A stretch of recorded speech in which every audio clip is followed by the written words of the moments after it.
Hello friend, मैं अभिषेक शर्मा आपका technical classes में स्वागत कर रहा हूँ। यहाँ पे अपन बात कर रहे हैं बेसिक मैकेनिकल इंजीनियरिंग के चैप्टर नंबर 3 जो कि है पंप। तो देख लेते हैं इस चैप्टर के अंदर क्या है। सबसे पहला जो टॉपिक है इसके अंदर वो है एप्लीकेशंस ऑफ पंप। तो जनरली अपन एप्लीकेशंस की बात करेंगे कि पंप कहाँ कहाँ पर यूज़ होती है, किस तरीके से होती है। So pump have a wide application in a pumping water fuel chemical and the viscous fluid like the lubricants. यानी कि जो पंप है उसकी बहुत ज़्यादा एप्लीकेशंस है, बहुत ज़्यादा बड़ा एरिया है जहाँ पे उसकी पंप को अपन यूज़ कर सकते हैं। सबसे पहले जो बात है वो है आपकी पंपिंग वाटर। अपन वाटर को पंप कर सकते हैं, फ्यूल को पंप कर सकते हैं, किसी भी केमिकल को कर सकते हैं, और विस्कस फ्लूइड लाइक द कोई भी थिक फ्लूइड होगा उसको भी अपन क्या है पंप कर सकते हैं। Pumps are use to pump water from the borewell open well for the residential building and the agriculture purposes. यानी कि जो पंप है वो जनरली यूज़ की जाती है आपकी वाटर फ्रॉम बोरवेल, यानी कि आप पानी को ले सकते हैं बोरवेल से और ओपन वेल से, जहाँ से भी खुला हुआ पानी का सोर्सेस है वहाँ से भी ले सकते हैं, और from residential building and agriculture purposes, यानी कि जहाँ पे आपको एग्रीकल्चर के लिए आपको पानी की रिक्वायरमेंट है तो आप उसके लिए ही कर सकते हैं, और रेजिडेंशियल बिल्डिंग में अगर जो ह्यूमन बींग्स हैं उनके लिए भी आप यूज़ कर सकते हैं। They are also use for the cooling of the petrol engine, diesel engine, gas turbine, exhaust turbine, exhaust steam in a condenser in power plants. तो यानी कि जो पंप्स है वो जनरली आपकी कूलिंग सिस्टम्स के लिए भी काम किया जाता है। यानी जो आईसी इंजन्स होते हैं उसके अंदर जो सीआई इंजन, एसआई इंजन्स होते हैं like petrol engines, diesel engine या फिर गैस टर्बाइंस होते हैं, उसके लिए भी हम इस चीज़ को यूज़ कर सकते हैं। और जनरली जो एग्जॉस्ट सिस्टम्स होते हैं आपके पावर प्लांट के अंदर, जो कंडेंसर के अंदर होते हैं, उसके अंदर भी अपन यूज़ कर लेते हैं। Special high pressure injector pumps are used to the pumps water in the steam boiler during the operations। और जनरली जो हाई प्रेशर पंप्स होती हैं, इंजेक्टर पंप्स होती हैं, हम यूज़ कर लेते हैं उसको आपके स्टीम बॉयलर्स के अंदर ड्यूरिंग ऑपरेशंस के। Fuel pumps and the lubricating oils pumps are used for the operations of IC engine, gas turbines, steam power plants etc। यानी कि और भी कुछ काम होता है, जैसे कि आप लुब्रिकेशन प्रोवाइड करते हैं किसी भी सिस्टम को, तो उन सिस्टम्स के अंदर जनरली आपके जो आईसी इंजन्स होते हैं, गैस टर्बाइंस होती हैं, स्टीम पावर प्लांट्स होते हैं, उन चीज़ों को यूज़ कर लेते हैं। They also have the immerse industrial applications, और भी बहुत सारी इसकी इंडस्ट्रियल एप्लीकेशंस होती हैं। To name a few in automobile industries, यानी कि कुछ नाम है जो कि आप जैसे देख सकते हैं ऑटोमोबाइल इंडस्ट्रीज के अंदर, या फिर pumps are use for the automobile transmissions, power steering, hydraulic brakes etcetera. यानी कि जितने भी आपके हाइड्रोलिक सिस्टम्स होते हैं उसके अंदर भी आपके फ्यूल पंप्स का यूज़ होता है, जिससे कि आप फ्यूल की सप्लाई को one end to another end भेज सकते हैं, जिससे कि आप लोड डिस्ट्रीब्यूट कर सकते हैं। In the field of agriculture, pumps are used for the hydraulic driven farm equipments। यानी कि जो एग्रीकल्चर्स के अंदर हाइड्रोलिक ड्रिवन फार्म इक्विपमेंट्स होते हैं, आप उनके लिए भी पंप्स का यूज़ करते हैं। तो एक तरीके से बहुत बड़ा मतलब एप्लीकेशन है। और लास्ट में आप देख सकते हैं जो municipalities and the corporation special pumps are use to the sewage disposal. यानी जो थिक कचरा वचरा होता है उसको भी आप क्या है कि पंप्स के through one end to another end transfer कर सकते हैं क्लीनिंग के लिए। So next is the types of pumps. Generally आप देख रहे हैं यहाँ पे दो कॉलम्स दिए हैं मेरे को और दो रो दे रखी हैं, तो डिफरेंट डिफरेंट टाइप्स की पंप है। एग्जाम पॉइंट ऑफ व्यू के हिसाब से अगर आप देखा जाए तो सिलेबस में बस रेसिप्रोकेटिंग पंप और साइंटिफिकल पंप ही है, पर अगर आपसे पूछ लिया जाता है what is pump and classification of the pump, तो आप ये पूरा टेबल बना के आएंगे तो आपको नंबर अच्छे मिलेंगे। तो जनरली आप देख रहे हैं कि जो 4 पंप हैं ऊपर वाली, उनका जो मोटिव है वो सिंगल एक ही मोटिव है। बाकी जो नीचे वाली पंप्स हैं उनका जो मोटिव है वो डिफरेंट डिफरेंट है। तो आप यहाँ नोटिस करेंगे कि सबसे पहले जो दे रखा है कि जो पंप्स है आपकी उसके अंदर जो है रेसिप्रोकेटिंग पंप है, सेंट्रीफ्यूगल पंप है, कंप्रेशर पंप है, सबमर्जिबल पंप है। उसका जो मोटिव है वो है आपका to pump water to overhead tank in a building and also for the agriculture. यानी किसी अपर एंड पे अगर आपको वाटर पहुंचाना है किसी सोर्स के हिसाब से, तो जो सोर्स होगा वो आपका पंप कहलाएगा। और वो डिफरेंट डिफरेंट टाइप के पंप्स हो सकते हैं। वो रेसिप्रोकेटिंग पंप हो सकता है, सेंट्रीफ्यूगल पंप हो सकता है, कंप्रेशर पंप हो सकता है, सबमर्जिबल पंप हो सकता है। अगर आप किसी थिक फ्लूइड की बात कर रहे हैं, यानी थिक फ्लूइड की अगर मैं बात करूँ जैसे कि आपका विस्कस फ्लूइड है, तो उसके अंदर आपकी डिफरेंट डिफरेंट टाइप की पंप यूज़ की जाती है। बेन पंप है, गियर पंप है, इंजेक्टर पंप है, different type of fuel pumps है, या फिर स्क्रू पंप्स है। तो यहाँ पे आप देखेंगे टू पंप सेमी विस्कस, यानी कि जो कम गाढ़ा फ्लूइड होता है उसको अगर पंप कराना है तो बेन पंप यूज़ करते हैं। अगर गाढ़ा फ्लूइड है तो उसको गियर पंप यूज़ करते हैं। अगर बॉयलर के अंदर वाटर को इंजेक्ट करना है तो आप इंजेक्टर पंप यूज़ कर सकते हैं। पंप्स के अंदर या पेट्रोल पंप के या डीजल इंजन के अंदर अगर आपको ऑयल को मतलब फॉरवर्डली आगे बढ़ाना है तो different type of fuel pumps upon use कर लेते हैं। और साथ के साथ लास्ट में अगर आप देखेंगे स्क्रू पंप्स होती है, जो कि पंप्स को यानी जो मिक्स्ड होता है यानी सॉलिड और लिक्विड मिक्सचर होता है उसके लिए अपन इसको यूज़ कर लेते हैं। तो ये थी आपकी टाइप्स ऑफ पंप। तो आगे देख लेते हैं। एग्जाम पॉइंट ऑफ व्यू से ये जो टॉपिक अभी स्टार्ट होने वाला है वो बहुत ज़रूरी है, क्लासिफिकेशन। तो जनरली दो टाइप के ही क्लासिफिकेशन आपको पढ़ने हैं, जैसे कि उसने लिख के रखा है फर्स्ट टू टाइप, अपन उसको डिटेल में पढ़ेंगे। तो सबसे पहली बात है आपकी रेसिप्रोकेटिंग पंप की। जनरली रेसिप्रोकेटिंग पंप आपकी दो टाइप की होती है, सिंगल एक्टिंग पंप और डबल एक्टिंग पंप। तो सिंगल एक्टिंग पंप और डबल एक्टिंग पंप क्या होते हैं अपन देखेंगे। सिंगल एक्टिंग पंप और डबल एक्टिंग पंप क्या है देख लीजिए। सिंगल एक्टिंग पंप के अंदर जैसे आप लोगों ने 11th के अंदर या 12th के अंदर फुल वेव रेक्टिफायर या हाफ वेव रेक्टिफायर पढ़ा होगा। हाफ वेव रेक्टिफायर में क्या होता था कि जो सिग्नल मिलता था मुझे कंटिन्यूसली नहीं मिलता था, पहले सिग्नल मिलता था फिर नहीं मिलता था, फिर सिग्नल मिलता था फिर नहीं मिलता था, फिर सिग्नल मिलता था फिर नहीं मिलता था। तो ये सेम चीज़ आपकी सिंगल एक्टिंग पंप के अंदर भी होती है। तो सिंगल एक्टिंग पंप के अंदर आपको वाटर क्या कंटिन्यूसली नहीं मिलता है, एक स्ट्रोक में वाटर मिलता है, एक में नहीं मिलता है, फिर अगले स्ट्रोक में नहीं मिलता है, फिर नहीं मिलता है, फिर मिलता है, फिर नहीं मिलता है। तो समझते हैं कि सबसे पहले ये जो चीज़ हो रही है वो किस तरीके से हो रही है, कि यहाँ पे डिफरेंट डिफरेंट टाइप्स हैं इसके। तो सबसे आप देखेंगे कुछ पॉइंट्स को रिप्रेजेंट कर रखा है, ए और सी पॉइंट्स हैं। ए पॉइंट को अपन IDC बोलते हैं, इनर डेड सेंटर बोलते हैं। सी पॉइंट को अपन ODC बोलते हैं, आउटर डेड सेंटर बोलते हैं। इसका जो टॉप पार्ट है इसको अपन बोलते हैं TDC यानी कि टॉप डेड सेंटर। जो बॉटम वाला पार्ट है उसको बोलते हैं BDC यानी बॉटम डेड सेंटर। जनरली जो डिस्टेंस होती है TDC से BDC के बीच की उसको स्ट्रोक बोलते हैं। क्या बोलते हैं? स्ट्रोक।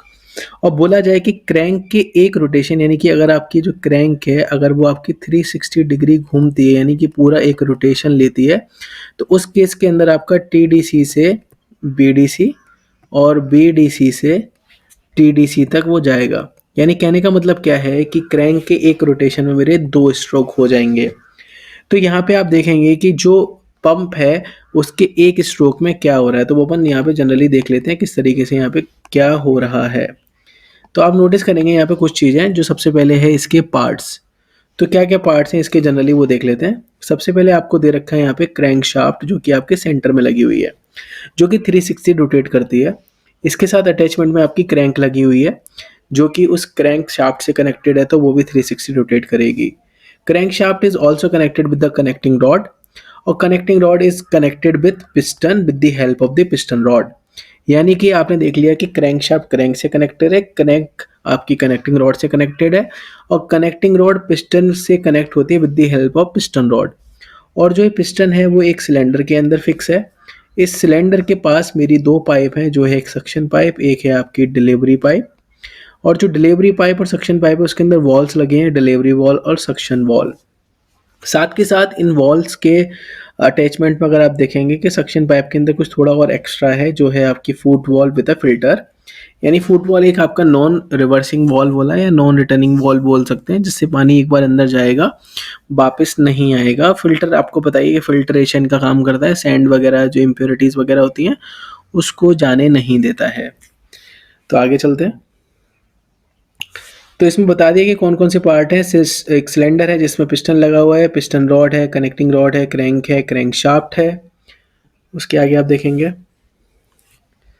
सक्शन पाइप है विथ फुट वॉल, जिसको वन वे वॉल बोलते हैं या फिर नॉन रिवर्टिंग वॉल बोलते हैं। साथ के साथ फिल्टर है, डिलीवरी वॉल है, सक्शन वॉल है, और डिलीवरी पाइप के साथ डिलीवरी वॉल है। आगे आप देखेंगे यहाँ पे कुछ थ्योरी दे रखी है, उसको अपन समझ लेते हैं डायग्राम के ही अंदर किस तरीके से थ्योरी काम कर रही है। तो आप समझेंगे थ्योरी किस तरीके से काम कर रही है, प्लीज़ समझिएगा थोड़ा सा। अपन डिटेल्स में जाएंगे यहाँ पे, क्योंकि मुझे पता है कि देखिए जो कि वाटर अगर मेरे को यहाँ से सम से अप साइड लेके आना है, इस जगह पे लेके आना है, तो उस केस के लिए यहाँ का प्रेशर हाई होना चाहिए और यहाँ का प्रेशर कम होना चाहिए, तभी पानी मेरा ऊपर की तरफ जाएगा, बाकी पानी नहीं ऊपर जाएगा। क्योंकि मुझे पता है कि जो भी हायर हेड होगा, हायर हेड या हायर प्रेशर होगा, उससे पानी आपका लोअर प्रेशर की तरफ ही मूव करेगा, बाकी पानी मूव नहीं कर सकता, यानी वाटर सप्लाई मूव नहीं हो सकती है। सो इन दिस केस यहाँ पे क्या किया जाता है कि सबसे पहले मैंने पिस्टन को रोटेट करना शुरू किया, यानी कि ए पॉइंट से सी पॉइंट के लिए मैंने पिस्टन को रोटेट किया, यानी कि आईडीसी से ओडीसी की तरफ मैंने पिस्टन को मूव किया। और जब मेरा पिस्टन मूव हुआ तो पिस्टन मेरा टीडीसी से बीडीसी की तरफ चलना शुरू किया।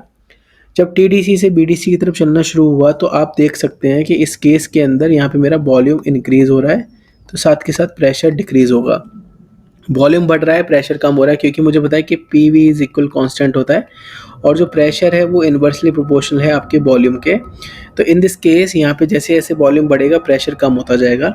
यहाँ पे वैक्यूम की कंडीशन आ जाती है।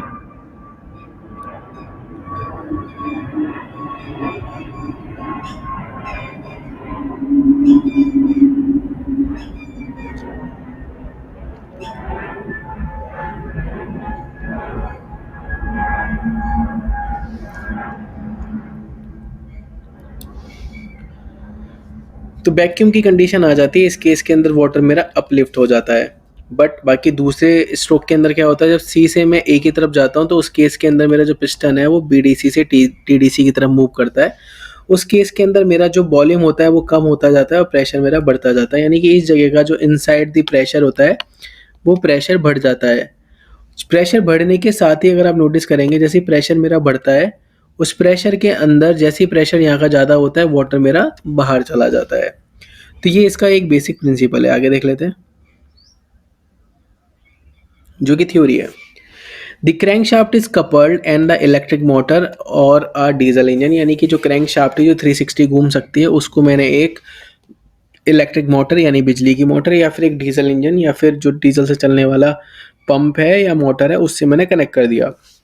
व्हेन द रोटर या व्हेन द मोटर और इंजन इज स्टार्टेड, जैसे ही आपका इंजन या मोटर स्टार्ट होता है, the piston moves to and the fro inside the cylinder, यानी कि वो किसकी पेरीफेरी होती है उसके अंदर से वो मूव करना शुरू करता है।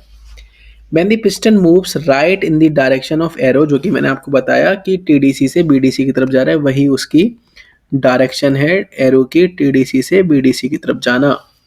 तो उसने बताया तो क्या होता है जब वो उस डायरेक्शन में जाता है, अब वैक्यूम विल बी प्रोड्यूस। मैंने बताया था कि वॉल्यूम बढ़ रहा है, प्रेशर कम हो रहा है, तो एक वैक्यूम आ जाता है वहां पे, जिसकी वजह से क्या हो रहा है कि vacuum produce in the cylinder due to which the suction valve opens and the water is sucked up from the sump and enter the cylinder through the suction pipe, जिसकी वजह से आपके उस सिलेंडर के अंदर का प्रेशर कम हो जाता है, नीचे का प्रेशर ज़्यादा हो जाता है। उस केस की वजह से आप नोटिस करेंगे कि पानी मेरा ऊपर चला जाता है।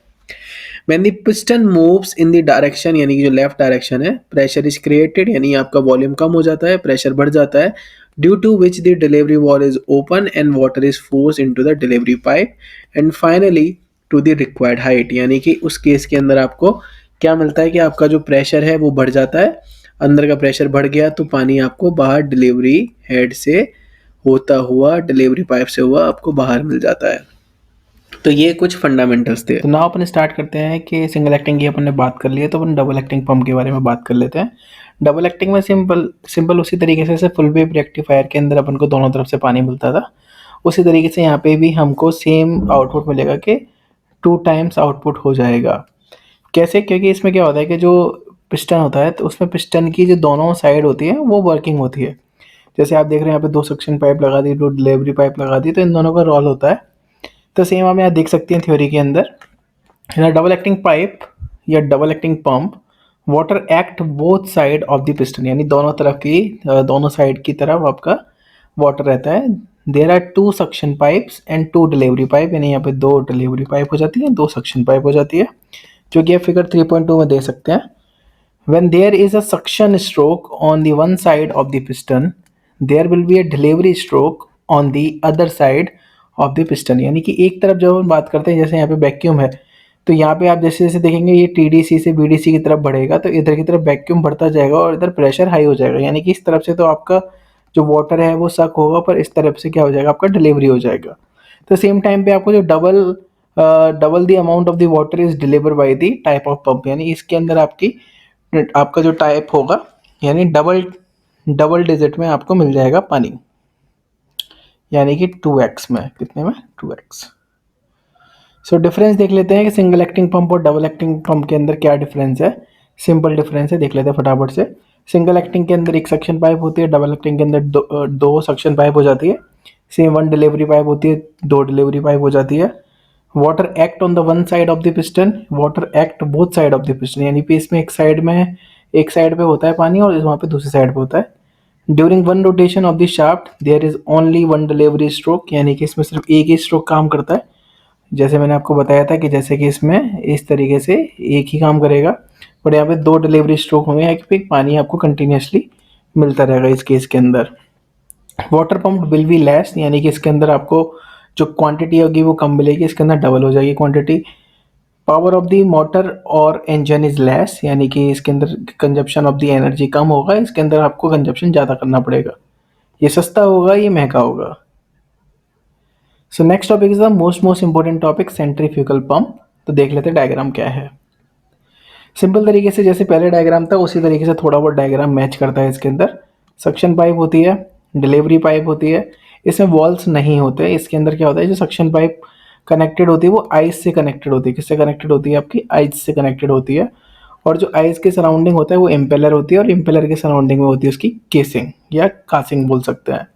तो यहाँ पे फंडामेंटल किस तरीके से आप देखेंगे ध्यान से किस तरीके से ये काम करती है, क्योंकि मुझे पता है कि यहाँ का प्रेशर मुझे कम करना ही पड़ेगा, तभी आपका वाटर लेवल ऊपर जाएगा। तो कैसे पॉसिबल होता है, क्योंकि आपको बर्नौली इक्वेशन के बारे में पता है। बर्नौली इक्वेशन क्या होती है, pressure energy plus kinetic energy plus आपकी डॉटम एनर्जी या पोटेंशियल एनर्जी बोल सकते हो, इज कांस्टेंट। तो आप यहाँ देख सकते हैं कि जो पंप की हाइट है वो तो चेंज होने वाली नहीं है, यानी कि पोटेंशियल एनर्जी या पोटेंशियल हेड तो आपका कांस्टेंट हो गया, यानी कि एम जी एच वाला पार्ट तो हो गया कांस्टेंट। अब यहाँ पे क्या करते हैं, अपन स्टार्टिंग में जो आइस के ऊपर इम्पेलर है उसको अपन एक इलेक्ट्रिक पंप से कनेक्टेड कर देते हैं, इलेक्ट्रिक मोटर से कनेक्ट कर देते हैं, डीजल इंजन से कनेक्टेड कर देते हैं, और इसको अपन हाई स्पीड पे रोटेट कराते हैं। जैसे हाई स्पीड पे होता है तो आपकी काइनेटिक एनर्जी बढ़ जाती है हाफ एम बी स्क्वायर, और साथ के साथ प्रेशर एनर्जी आपकी क्या हो जाती है, एकदम से ड्रॉप हो जाती है।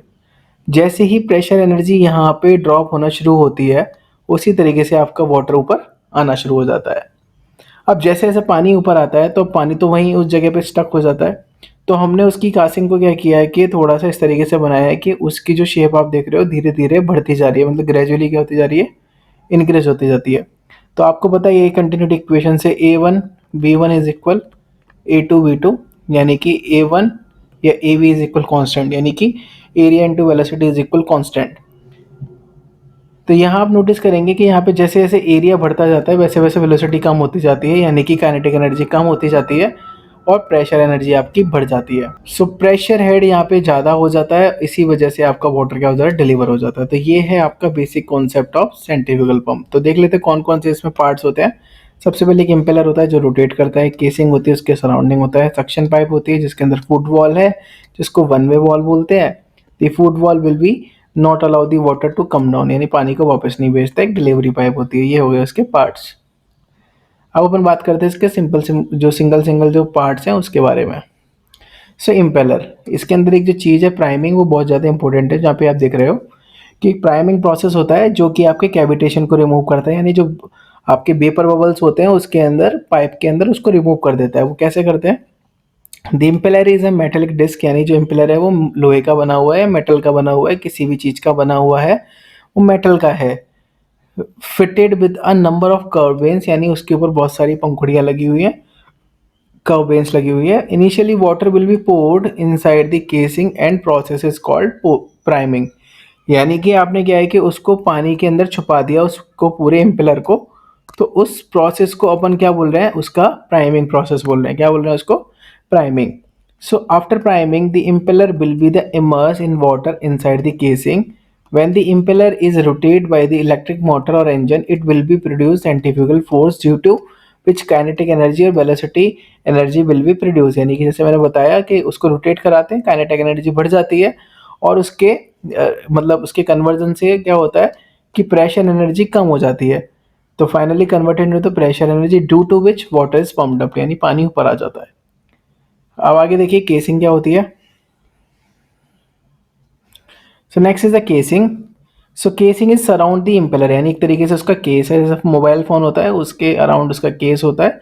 तो ये सेम वही है, the casing surround the impeller, the area between the impeller and casing is gradually increase the delivery pipe, due to this the velocity of flow of water will be gradually decrease, यानी उसकी velocity धीरे धीरे कम हो जाती है, जिसकी वजह से आपकी काइनेटिक एनर्जी कम हो जाती है और प्रेशर एनर्जी बढ़ जाती है।